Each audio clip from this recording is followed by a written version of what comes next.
کہ آج آپ کو ملت اسلامیہ کے اس ادارے سے علم مل رہا ہے تو خدا را اپنے اس علم کو حاصل کرنے کے بعد دنیا میں بانٹو، اور اگر اللہ آپ کو صاحب استطاعت بناتا ہے، ایک قابل ڈاکٹر بنتے ہیں، تو کم از کم ایک 3 غریب بچوں کو ڈاکٹر بنانے کا ارادہ لے کر یہاں سے نکلو کہ اللہ اگر ہم کو قابل بنائے گا، اچھا ڈاکٹر بنائے گا، دولت دے گا، تو ہم نیت کرتے ہیں اللہ تجھ سے وعدہ کرتے ہیں کہ ہم جب صاحب استطاعت ہو جائیں گے، قابل بنیں گے، تو کسی غریب گھرانے کے 3 بچوں کو ہم اپنے جیب سے ڈاکٹر بنائیں گے، یہ ارادہ کر کے نکلو۔ اگر ہر کوئی مل کر کام کرے گا تو قوم کی خوشحالی بن ہوگی۔ صرف ایک ہی پر نظر اٹھائے، ایک ہی پر تنقید، ایک ہی پر الزام، ایک ہی سے توقع سے نہیں ہوتا، سب کو مل کر کام کرنا ہوگا۔ اور انشاءاللہ تعالی اگر ہم سب مل کر کام کریں گے تو وہ دن دور نہیں ہے کہ ہم ایک نئی مثال کو قائم کریں گے۔ آج ہندوستان کو جا کر دیکھیے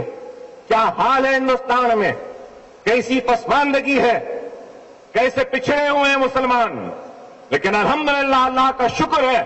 اللہ کا فضل کرم ہے، نبی کریم صلی اللہ علیہ وسلم کا صدقہ ہے، اولیاء اللہ کی دعائیں ہیں کہ سارے ہندوستان سے آندھرا پردیش اور تلنگانہ و حیدرآباد کا مسلمان بہت بہتر ہے، بہت آگے ہے تعلیم کے میدان۔ تعلیمی اسکالرشپ کہیں پر نہیں ہے، ہمارے ریاست میں ہے۔ یہ چھوڑیے،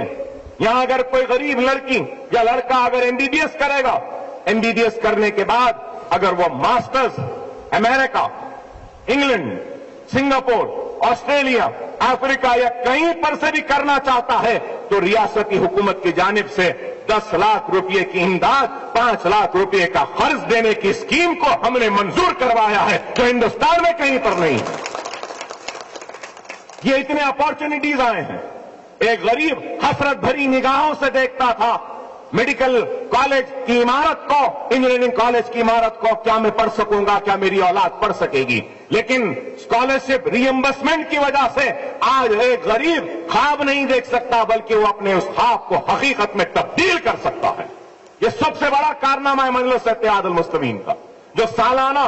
450 کروڑ روپے کی فیس ری ایمبرس ہوتی ہے گورنمنٹ کی طرف سے۔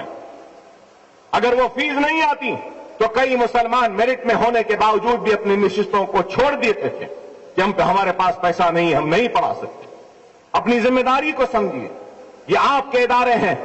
ہمارے مرنے کے بعد ہماری اولاد میں تقسیم ہونے والے متروکہ جائیداد نہیں ہے، یہ ملت اسلامیہ کی امانت ہے، مسلمانوں کی امانت ہے، آپ کی امانت ہے، اور آپ کی امانت کی حفاظت کرنے والے چپراسیوں اور خادموں کا نام اسد الدین اویسی و اکبر الدین اویسی ہے، ہم مالک نہیں ہیں۔ ان اداروں کی حفاظت کیجیے۔